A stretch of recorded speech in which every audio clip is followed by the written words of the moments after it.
aqui do continente americano, do continente asiático. E essa é uma planta que tem se disseminado em muitos países, em muitas culturas diferentes, e é considerada hoje uma das 5 piores plantas daninhas do mundo. E um dos motivos pelos quais essa planta daninha é tão problemática é o fato dela produzir um grande número de sementes.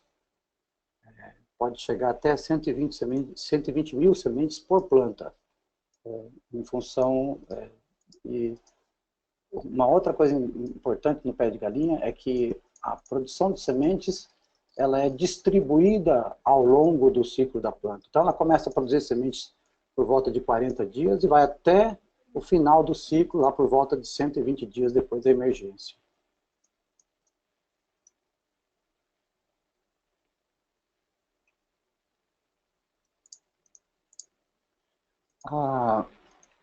E quando a gente fala de histórico de pé de galinha, aqui no Brasil, nós já temos um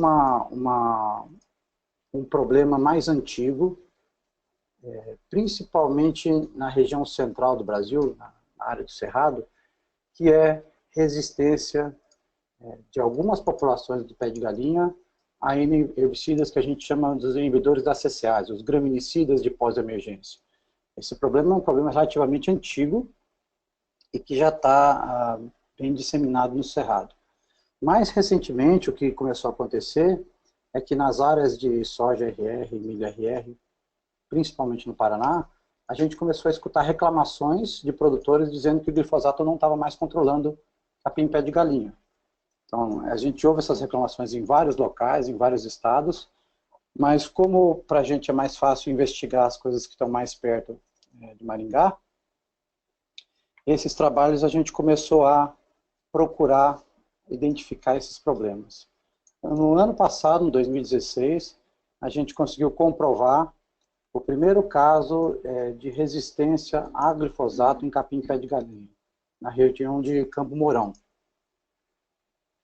Para confirmar esse caso, nós seguimos vários pressupostos, várias questões que precisam ser atendidas para definir se uma população é resistente ou não.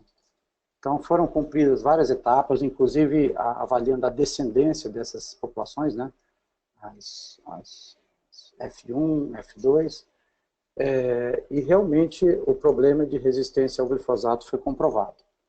Bom, como é que está hoje esse problema no Paraná? Nessa figura que eu estou mostrando aí, se vocês observarem as áreas que estão coloridas, essas áreas se referem a municípios a partir dos quais nós coletamos amostras de capim amargoso para avaliar para resistência a glifosato, e nos municípios coloridos mais escuros, com essa cor mais escura, foi onde a gente achou, nos últimos 3 anos aí avaliando, populações resistentes a glifosato.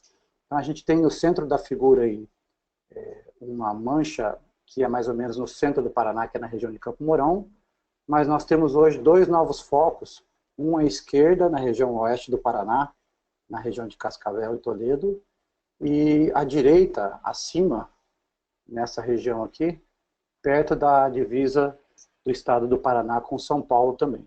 Então, infelizmente, o problema está se alastrando.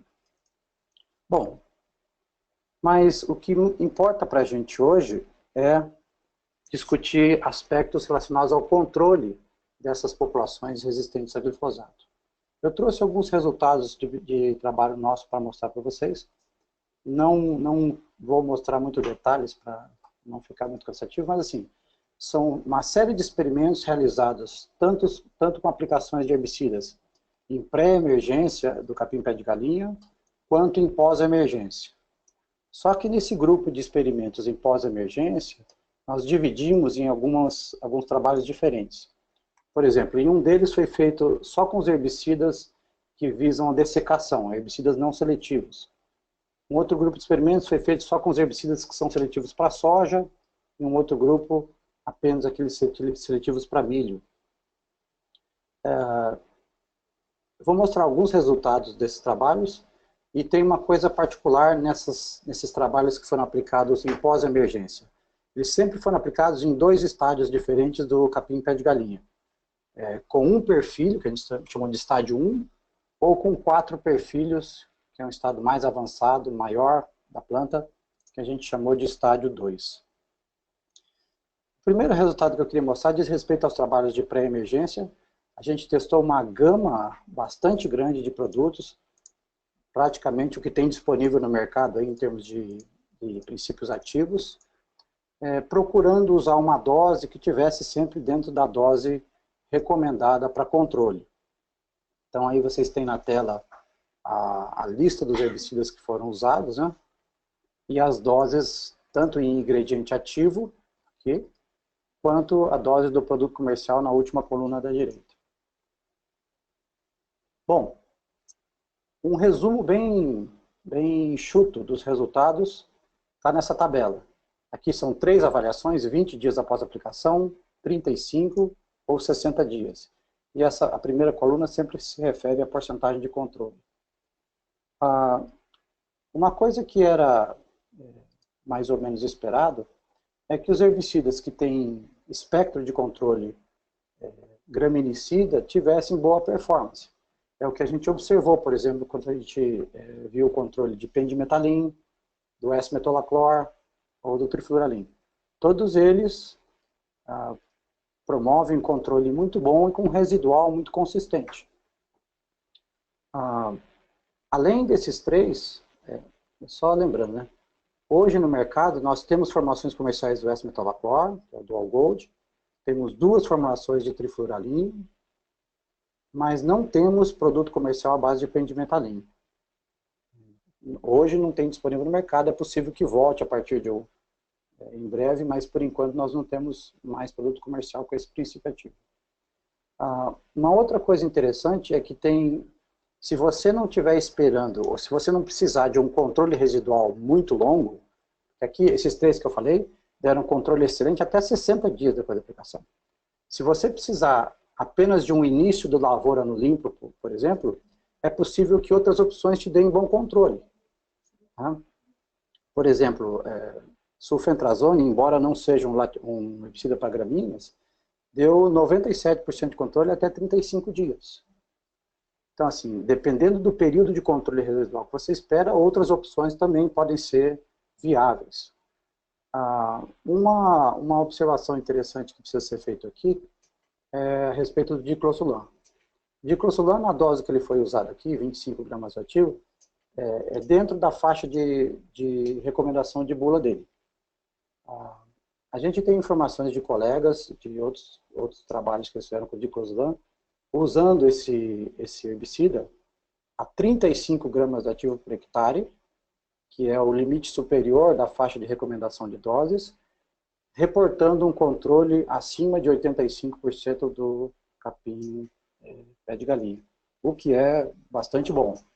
Então, o diclosulan tem essa característica interessante, que, embora ele seja um herbicida com espectro de controle focado em folhas largas, ele tem uma ação muito interessante em sementeira, tanto do capim pé de galinha, quanto do capim amargoso, o que dá realmente um diferencial interessante para ele. Bom, esse aqui é só uma ilustração dos resultados na avaliação que a gente fez de 60 dias. Aqui à esquerda, o S-metolaclor, controle excelente, trifluralin, controle excelente, pendimetalin, controle excelente, sulfentrazone, essa dose que foi aplicada de sulfentrazone é a máxima de registro de bula, 600 gramas de ativo por hectare. Também controle excelente. Bom, outro grupo de resultados a gente tem aqui com os herbicidas que são usados para dessecação, ou seja, herbicidas que são não seletivos para a soja. Não são herbicidas para ser usados após a emergência da cultura, mas sim para serem usados na dessecação que antecede o plantio. Então aqui são basicamente tratamentos à base de gramoxone, gramocil, finale ou de combinações de finale com Roundup.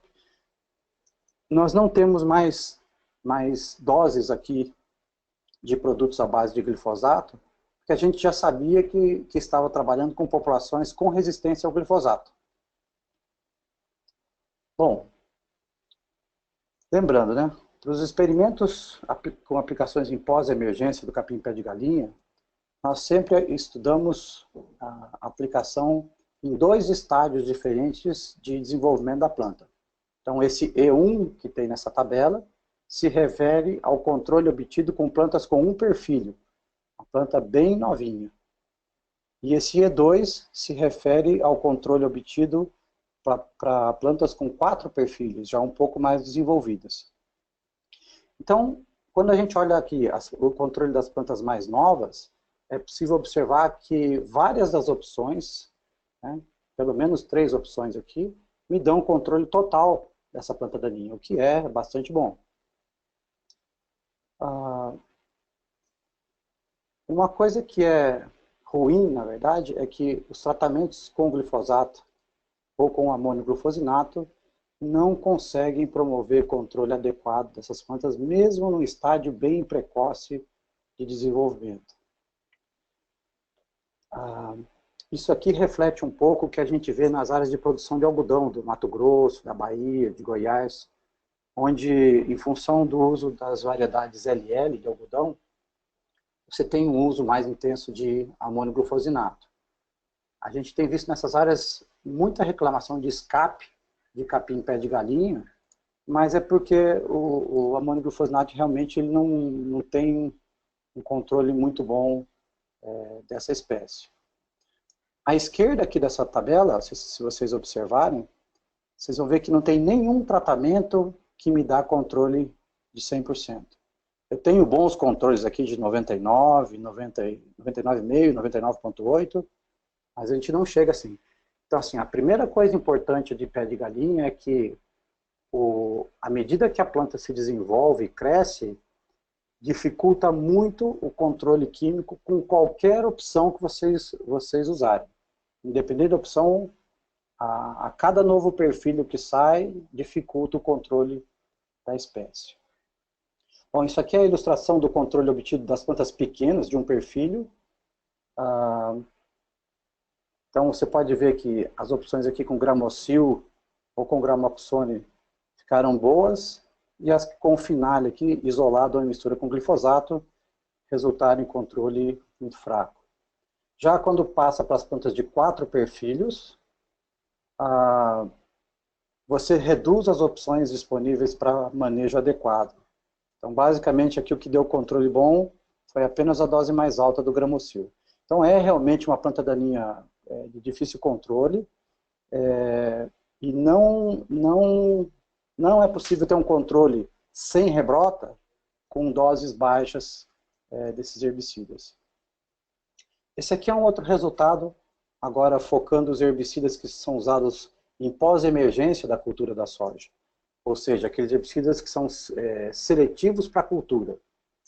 Então, nós avaliamos praticamente todas as moléculas que a gente tem disponível em termos de graminicida no mercado, tanto do grupo dos DINs, como o Clethodim, quanto do grupo dos FOPs e PROPs, como a Aloxifop, o Xalafop. Então, nós avaliamos todos esses herbicidas aqui, cada um deles em 2 doses.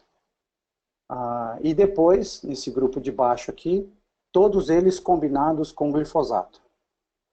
Qual é o princípio da escolha dessas doses aqui?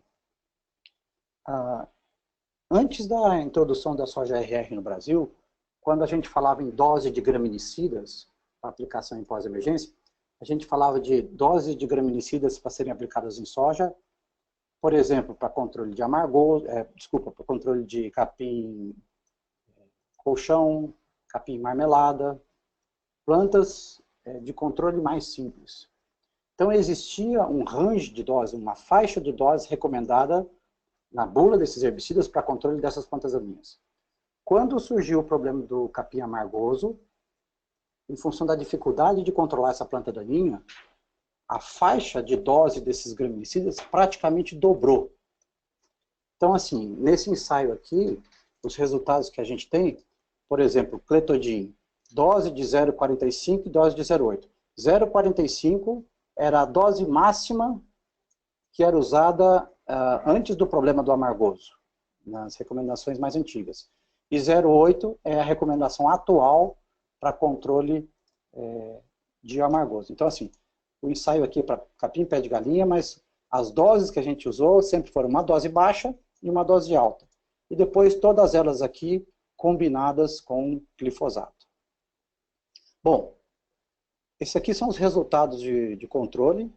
E1, de novo, aquelas plantas pequenas para 1 perfilho. E2, plantas com 4 perfilhos. Vocês observem que existem várias opções que me dão um controle total dessas plantas daninhas com dose alta ou dose baixa do graminicida. Especialmente se a gente estiver falando do estágio planta com 1 perfilho. Quando você passa para a coluna da direita aqui, de novo, nenhum tratamento me dá 100% de controle. Eu tenho até 99, 97, mas eu não tenho controle total, mesmo com a dose alta dos graminicidas. Bom, esse é um problema, porque dificilmente o agricultor enxerga no campo planta com 1 perfilho significa momento de aplicação. Geralmente ele vai esperar que a planta fique maior, ou que aconteça a emergência de mais plantas no campo para ele fazer uma aplicação só. E aí ele está caindo na arapuca, na armadilha de aplicar com plantas maiores. Plantas maiores, invariavelmente, você tem menos controle. Mesmo assim, as opções de melhor controle ainda são Clethodim e Aloxifop.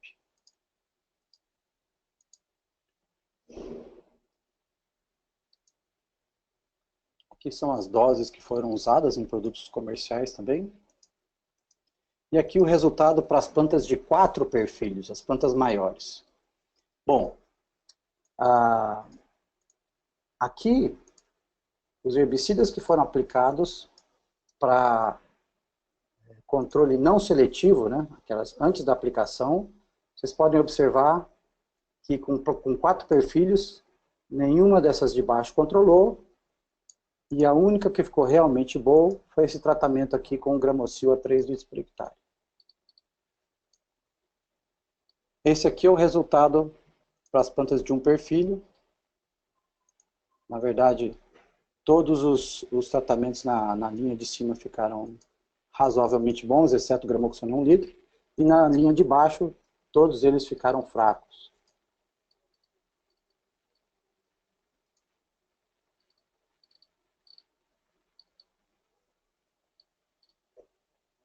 Bom, o resultado que a gente obtém se repete. O resultado para plantas pequenas, você consegue obter controle muito bom, mas para as plantas maiores, você não consegue controle de 100%. E aqui, isso aqui está repetido. Aqui estão os resultados para os tratamentos aplicados em pós-emergência da soja. Podem ser aplicados em pós-emergência da soja. De novo, várias opções que me dão 100% de controle para plantas bem pequenas e nenhuma opção que me dá 100% de controle para as plantas maiores. De novo, Clethodim e Aloxifop são os herbicidas que isoladamente se destacam como melhor controle. Uma coisa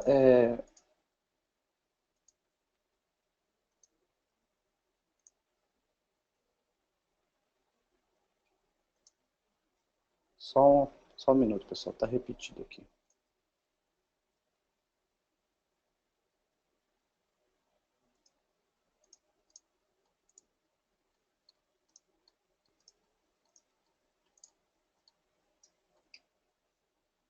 Desculpa, pessoal.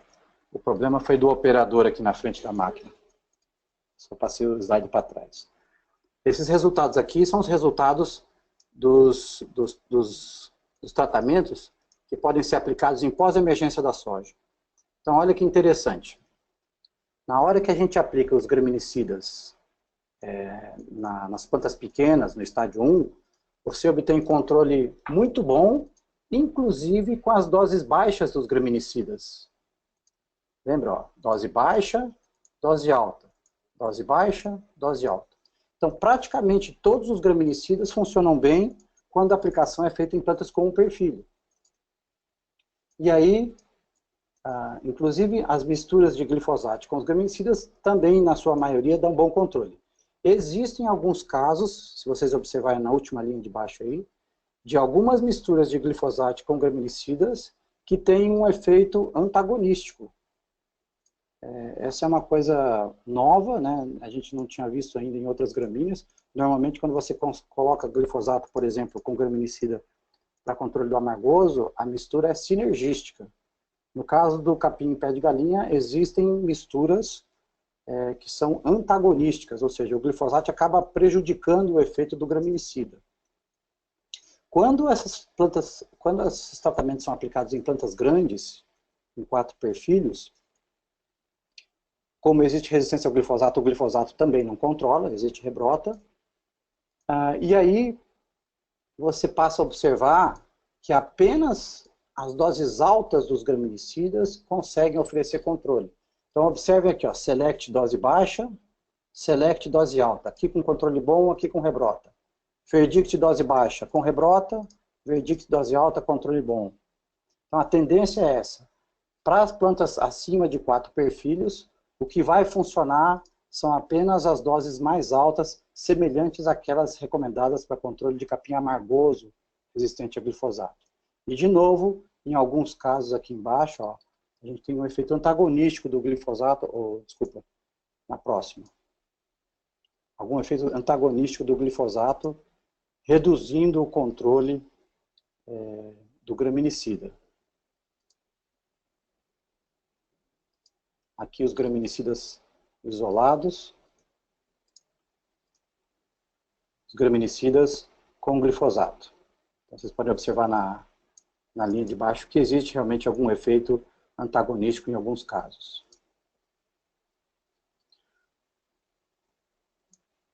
De novo para as plantas grandes, graminicida isolado, graminicida com glifosato. Em vários casos aqui embaixo, rebrota do capim pé de galinha. E aqui é o resumo de todas as opções que a gente testou e do que a gente achou de maior eficiência.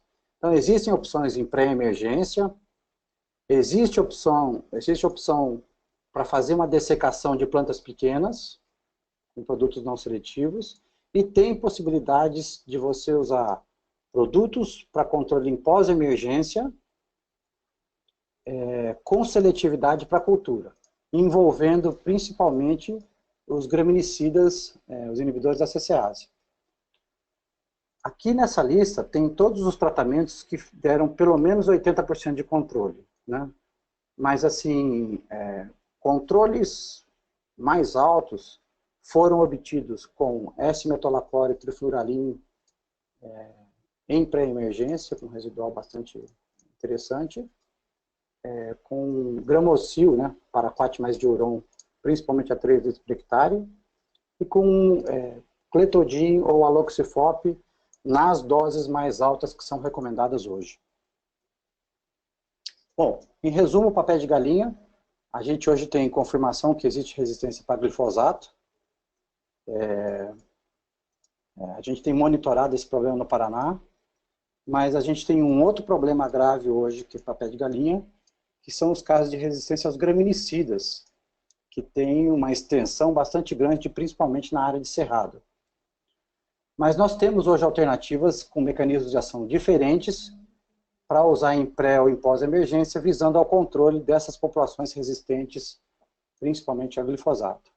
Uma coisa que é muito importante é que, para qualquer opção alternativa de controle, é mais fácil controlar as plantas pequenas do que as plantas maiores. Então, o estágio de aplicação é muito importante para obter controle do pé de galinha.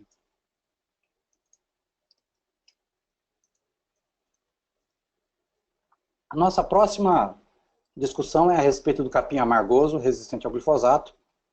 O capim amargoso é uma planta que há 10 anos atrás não era alvo de preocupação nossa, mas a partir da seleção de populações resistentes ao glifosato, virou um problema que se espalhou rapidamente. E essa foto reflete como é que aparece numa área a capim amargoso resistente. Geralmente a surpresa aparece na dessecação, quando a dessecação é feita com glifosato e sobram plantas no campo sem nenhum sintoma. Essas plantas vão produzir sementes, colonizar a área rapidamente. Bom, o primeiro problema com essas plantas surgiu no Paraguai em 2005, no relato do Dr. Fernando Adegas, da Embrapa Soja, e posteriormente em 2008, na divisa do Paraná com o Paraguai, na região de Guaíra. A partir daí, esses biótipos, essas populações resistentes de amargoso se disseminaram no oeste do Paraná, no norte do Paraná, e atualmente essas plantas estão distribuídas em toda a área de produção de grãos do Brasil. Se não bastasse isso, também hoje a gente tem relatos de amargoso resistente a glifosato no Paraguai, na Argentina e na Bolívia. Uma coisa que o capim amargoso tem de diferente em relação a muitas das plantas daninhas que nós temos hoje é o fato dele ser uma espécie perene. Então, assim, por ser perene, ele tem duas formas de reprodução, que é por semente e vegetativa, e ele também apresenta a característica de se perpetuar na área, produzindo semente, floração e semente várias vezes. Então, se ele não é eliminado da área, ele continua produzindo semente indefinidamente. Nessa figura, esse é um trabalho que a gente publicou recentemente, mostra um pouco da evolução, da dispersão do amargoso resistente a glifosato no Brasil.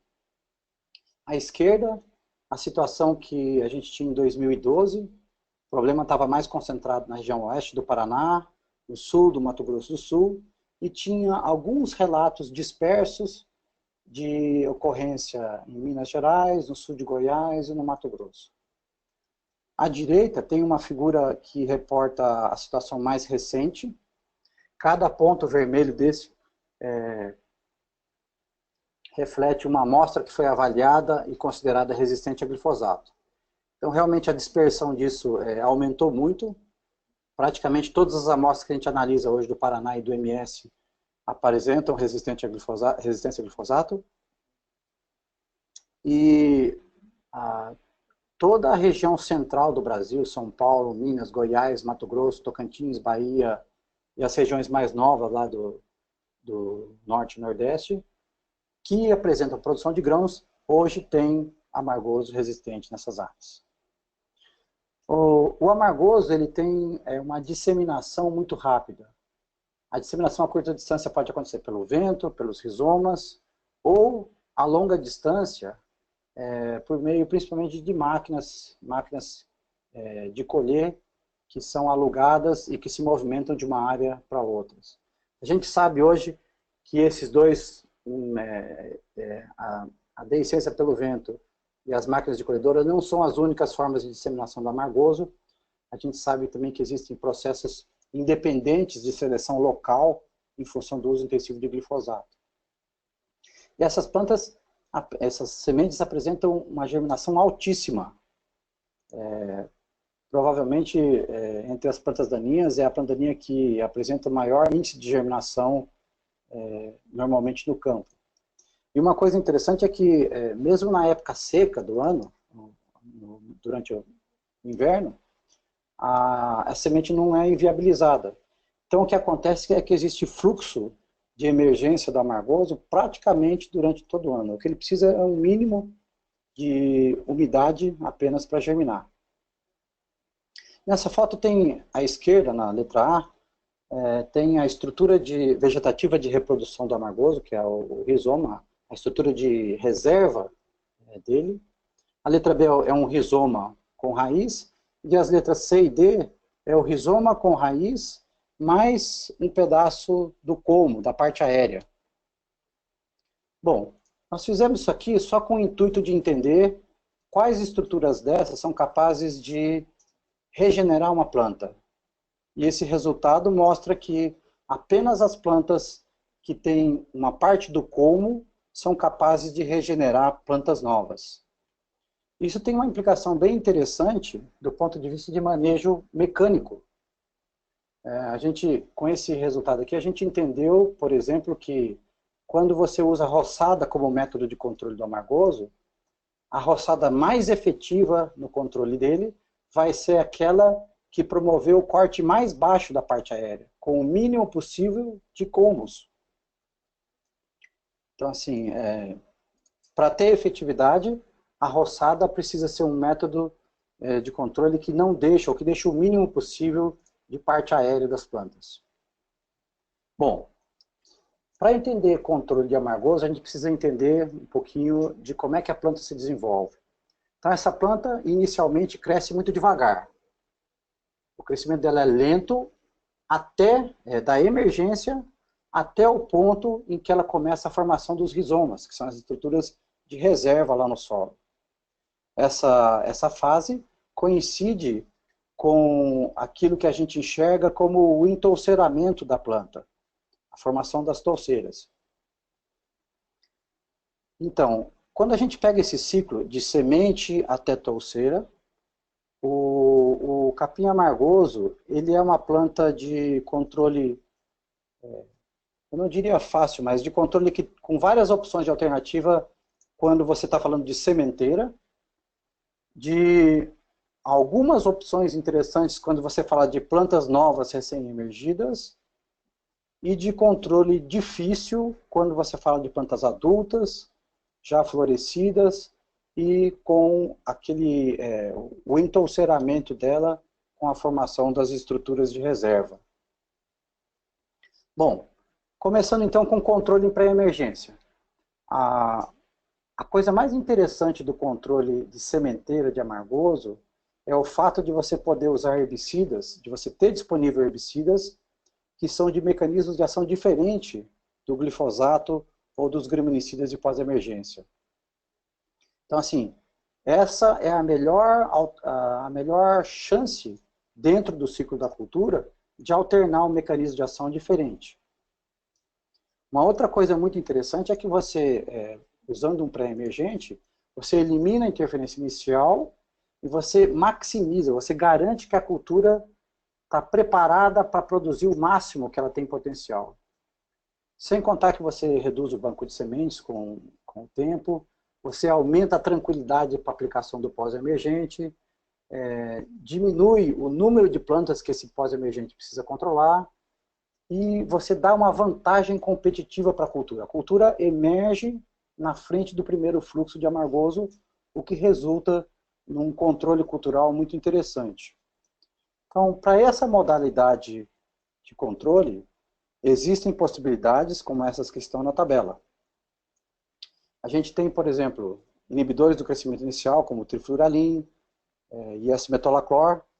Infelizmente, nós não temos hoje produtos comerciais à base de alaclor e pendimetalina no mercado, mas também apresentam um bom controle. Temos inibidores dos fotossistema 2, como o diuron mais hexazinone. Esses produtos não são seletivos para a soja, mas podem ser usados em cana, por exemplo. Temos inibidores da ALS, como o diclosulam e o imazapir. O diclosulam bem mais seletivo para a soja do que o imazapir. O imazapir tem alguns problemas de seletividade. Ou inibidores da síntese de carotenoides, como o cromazone. Nesse universo de pré-emergentes, a gente tem visto controle bastante bom com esses três que estão em negrito, com trifluralin, S-metolaclor e diclosulam. E, de novo, né, o momento da aplicação em pré-emergência é uma grande oportunidade para você colocar um mecanismo de ação diferente, para você prevenir problemas de resistência ou para lidar com os problemas de resistência que você já tem em determinada área. Quando a gente passa para o segundo momento em que é possível controlar o amargoso, a gente está falando de plantas pequenas, oriundas geralmente de semente. Plantas pequenas oriundas de semente até 2 perfilhos. Se a gente estiver falando de rebrotas, de plantas que vieram já de plantas maiores, entouceiradas, com rebrota, tem que ser no máximo uns 15 centímetros de parte aérea rebrotada.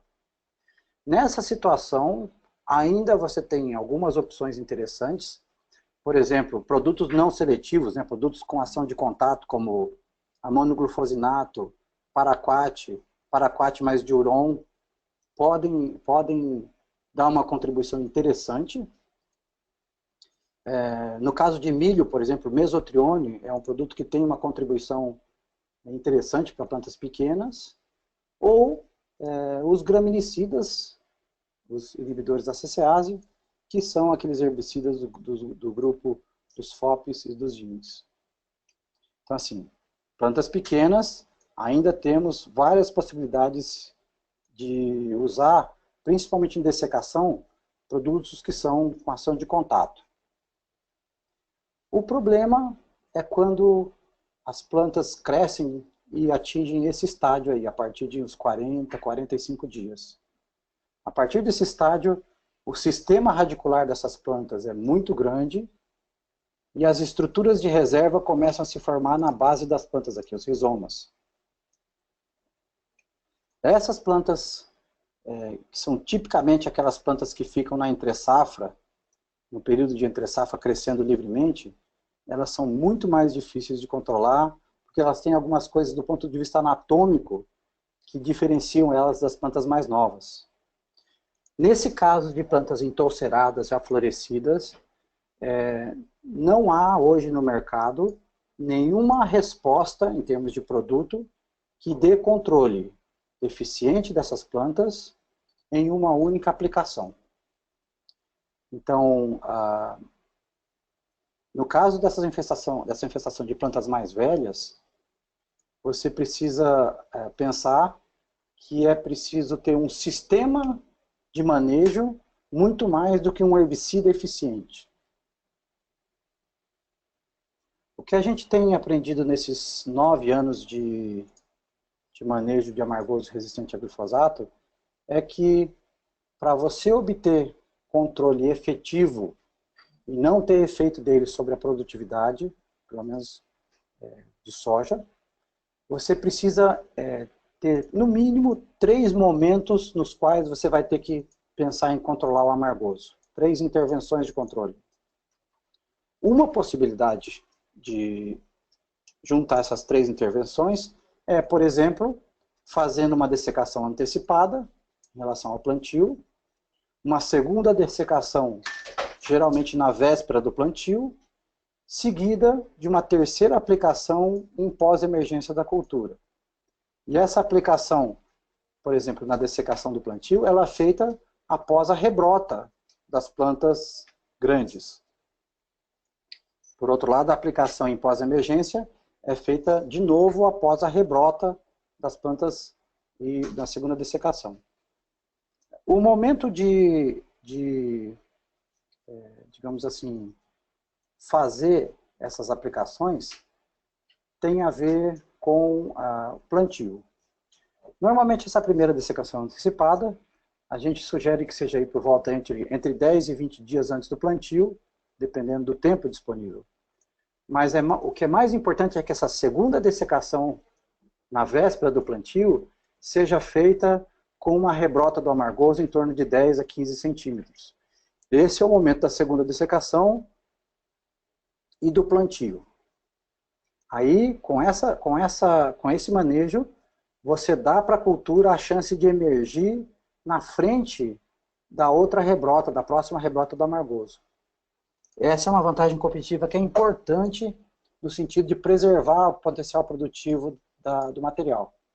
E aí a aplicação em pós-emergência normalmente é feita apenas para complementar e normalmente pode ser feito com uma dose mais baixa do graminicida. Essa aplicação antecipada normalmente tem que ser com aquela dose mais alta que a gente comentou lá atrás nos trabalhos de pé de galinha. É possível substituir uma dessas 2 aplicações antes do plantio de dessecação por uma operação de controle mecânico. O único problema de controle mecânico é que você não pode confiar no controle mecânico como única solução para controle do amargoso. O controle mecânico pode ser uma dessas 3 intervenções, mas é preciso que quem adote esse controle mecânico saiba que se ele não aplicar na rebrota do amargoso, essa operação de controle mecânico vai ser perdida e ele vai ter que começar de novo com as 3 intervenções para controlar o amargoso. Bom, nessas aplicações sequenciais, a mistura de glifosato com inibidores da CCase, os graminicidas de pós-emergência, é a estratégia que tem dado resultados melhores até agora. Em função de limitações de registro de alguns produtos, é possível, naquela segunda aplicação de dessecação, naquela que antecede o plantio, substituir glifosato mais a CCase por uma aplicação de um produto de contato, né, com base em paraquat mais diuron, por exemplo. Mas uma coisa que é visível hoje nas áreas de amargoso é o custo, a elevação do custo para dessecar e para manter essas áreas no limpo até a colheita. Isso tem sido notório e tem sido fonte de reclamação de muitos agricultores. A outra reclamação que a gente sempre escuta é que, às vezes, as condições climáticas do inverno não permitem que você faça essa aplicação 15, 20 dias antes do plantio. Então, às vezes, na primeira chuva, lá no início do verão, no início da primavera-verão, o agricultor quer plantar, e ele tem plantas grandes. Infelizmente, uma coisa não é compatível. Se você entrar plantando com touceira grande, a qualidade do seu plantio é prejudicada, você vai ter a semeadeira pulando, falhando no plantio, você vai ter a alelopatia daquela moita morrendo em cima da soja, então não tem como. Nesses casos, aquela hipótese de controle mecânico tem um papel interessante, porque o controle mecânico você pode fazer na época seca sem nenhum problema. E aí, plantar e fazer as aplicações de herbicida após o início das chuvas. No caso específico do amargoso, quanto maior a entre-safra, quanto maior o período que ele cresce livre na lavoura, maior tende a ser as touceiras, maior tende a ser o seu problema. Então, assim, quanto maior as plantas ficam, maior o número de aplicações que você tem que fazer, maior a dificuldade para controlar. Existem algumas possibilidades que não são relacionadas a herbicidas que podem contribuir no manejo do capim amargoso. Uma experiência muito interessante que alguns agricultores têm tido é usar, por exemplo, o consórcio de milho com braquiária na safrinha, no sentido de ter uma cobertura melhor da entre-safra com a palhada da braquiária. Nas áreas em que a gente tem visto o uso de milho com braquiária, por exemplo, a infestação tanto de capim amargoso quanto de buva reduz muito. No caso de buva, chega a reduzir em 80% a infestação da área.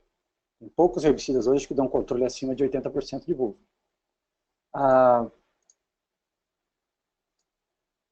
Uma outra experiência interessante que algumas áreas têm conseguido fazer é, na sucessão soja, milho safrinha, antes da colheita do milho safrinha, fazer uma semeadura a lanço de aveia para preencher esse espaço da entre-safra que fica entre a colheita do milho safrinha e a semeadura da próxima soja.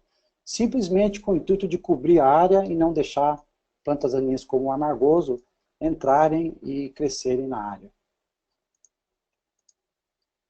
Então, mais uma vez, o controle químico, no caso do amargoso, hoje está muito focado em inibidores da CCase.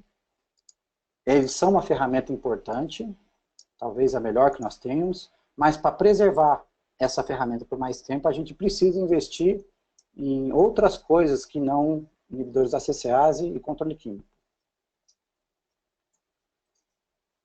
Em algumas áreas, principalmente no cerrado, é comum que em algumas áreas o agricultor precise fazer, por exemplo, uma correção do solo, uma calagem.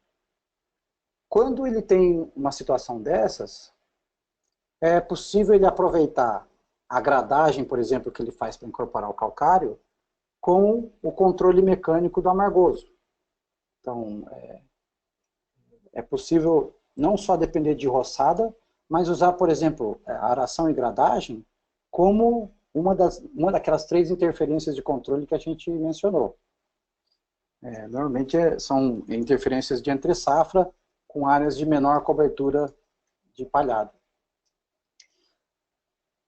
Na escolha dos herbicidas para serem usados numa daquelas 3 intervenções que a gente mencionou, o melhor grupo de herbicidas tem sido esse do lado esquerdo, constituído pelo cletodin, aloxifop e pelo quisalafop. É interessante que nós temos pelo menos um herbicida do grupo dos DINs e um herbicida do grupo dos FOPs, que tem um bom controle do amargoso. Porque isso dá a oportunidade para a gente de alternar DINs e FOPs. Embora os DINs e os FOPs sejam ambos inibidores da CCase, o mesmo mecanismo de ação, sabe-se que os DINs e os FOPs ligam-se à CCase de uma forma diferente. Então, a ideia de alternar os DINs com os FOPs é no sentido de preservar por maior tempo esses inibidores da CCase, evitando o aparecimento e a seleção de populações de amargoso resistentes a esses herbicidas. Bom, a terceira planta que nós vamos abordar hoje é o milho voluntário. Milho voluntário, para aqueles de vocês que andam em lavouras de soja nessa época, é a planta mais frequente que a gente observa. Mais, inclusive, do que amargoso, ou que buva, ou que capim-pé de galinha. Esse trabalho do Luiz Penkovski, da Fundação ABC, mostra a capacidade que uma infestação, por exemplo, de uma planta por metro quadrado de milho, afeta a produção da soja, quase 30%. 2 plantas por metro quadrado, quase 45%. 4 plantas de milho por metro quadrado são capazes de afetar a produção da soja em 64%. Então, o milho é uma planta extremamente competitiva, é uma planta de fisiologia C4, uma gramínea, que cresce muito mais rápido no início do ciclo comparado com a soja. Então, assim, infestações como essa da foto, sem dúvida, resultam em quedas de produtividade. A problemática do milho voluntário tem 2 focos diferentes. Normalmente, nas áreas em que você tem a sequência soja na safra e milho safrinha, depois da colheita do milho safrinha, você tem uma infestação voluntária de milho, que é normalmente constituída por aquelas sementes que caíram do processo de colheita da colhedora. Essas plantas oriundas de semente, normalmente emergem num fluxo mais ou menos uniforme, que a gente considera o primeiro fluxo. O problema fica um pouco mais complicado quando a gente analisa os outros fluxos que nascem posteriormente. Esses outros fluxos que nascem posteriormente, geralmente são constituídos pelas plantas que vêm de espigas perdidas durante as colheitas. Então, o problema das plantas oriundas de espigas é que elas nunca emergem de uma vez só. Elas emergem em fluxos diferentes. Porque as sementes ficam... apenas parte das sementes na espiga fica em contato com o solo. Então, assim que a umidade tem um fluxo, aí às vezes tem um controle, e daí mais sementes entram em contato com o solo, existe um outro fluxo, e assim por diante. Quer dizer, as plantas oriundas de espigas apresentam um controle mais difícil pelo fato de que você não tem que entrar controlando uma vez só, você tem que se preocupar com elas várias vezes. Bom, é possível controlar essas plantas voluntárias de milho com herbicidas aplicados ao solo?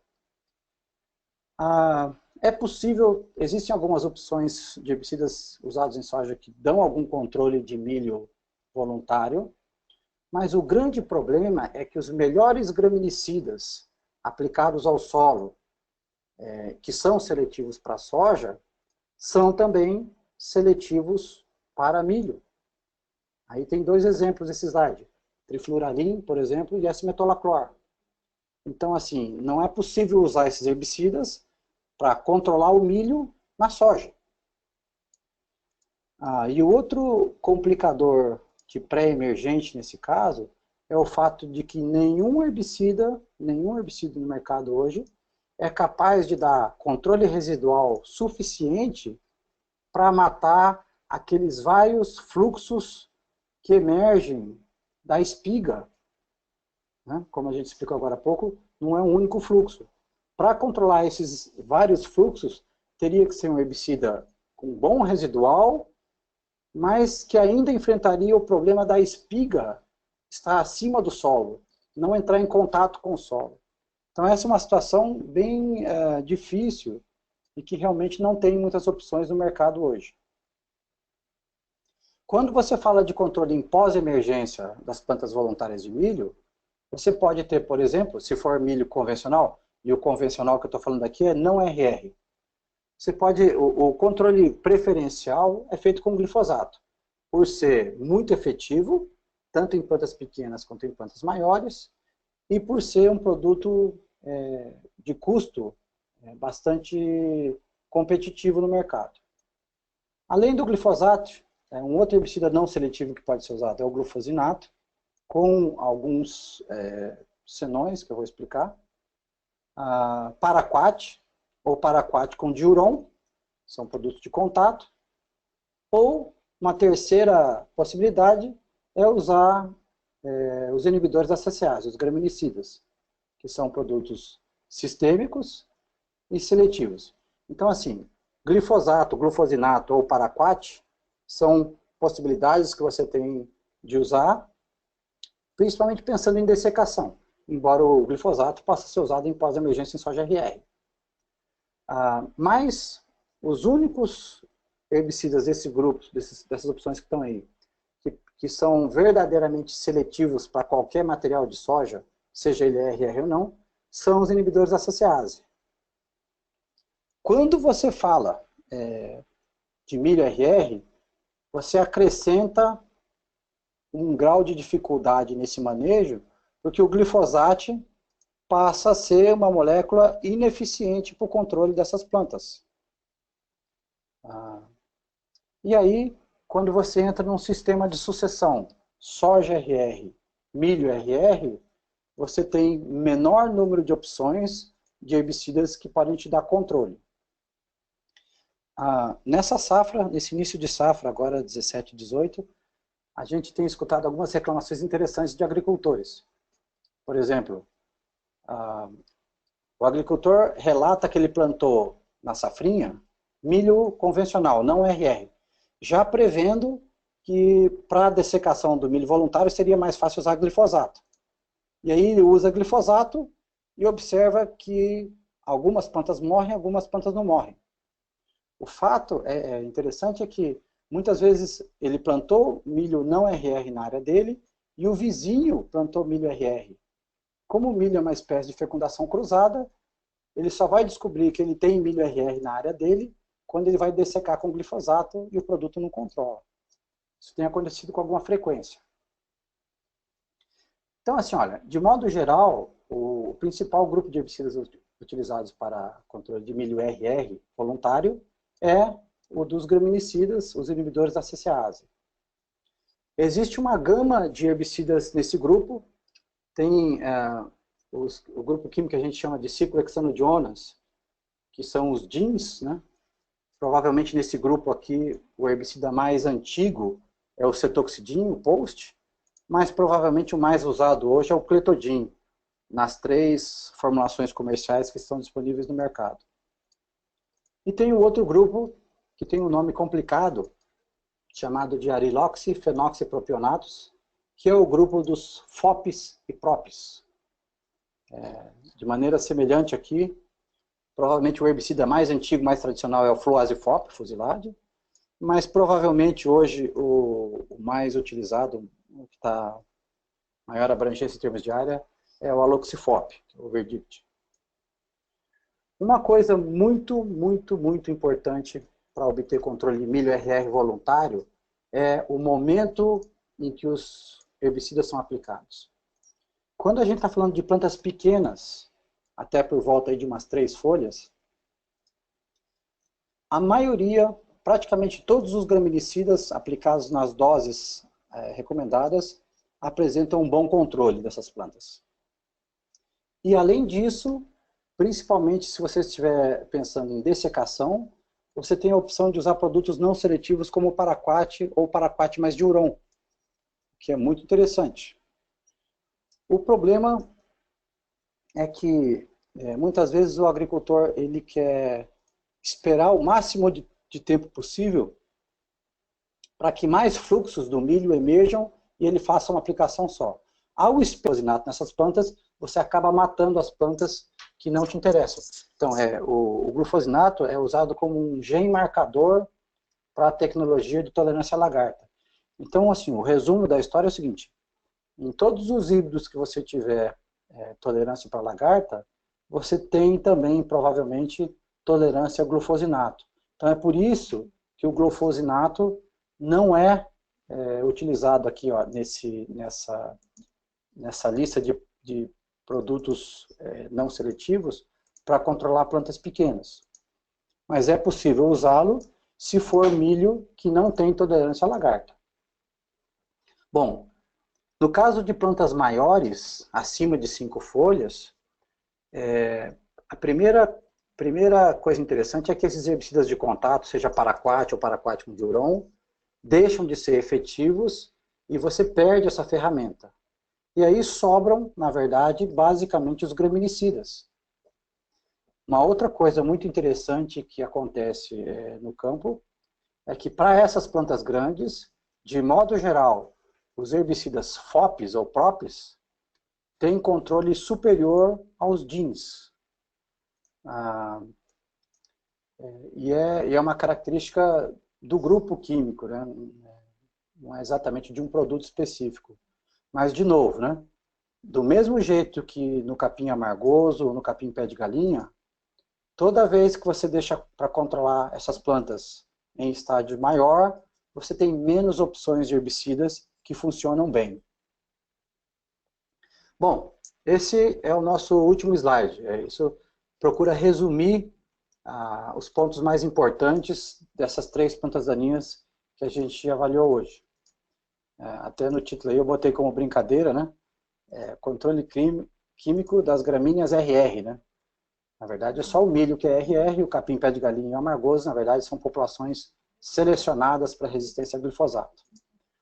Primeira coisa que vale para todas elas, principalmente pensando em dessecação, quando você tem plantas grandes e que você precisa aplicar produtos sistêmicos, como os inibidores da CCase, misturas desses herbicidas com produtos mimetizadores da auxina, como o 2,4-D, por exemplo, herbicidas nas rebrotas que vêm a partir dessas plantas que foram picotadas na área. Bom, pessoal, por hoje era isso. A gente agradece a audiência de vocês e até uma próxima oportunidade. Tchau, tchau.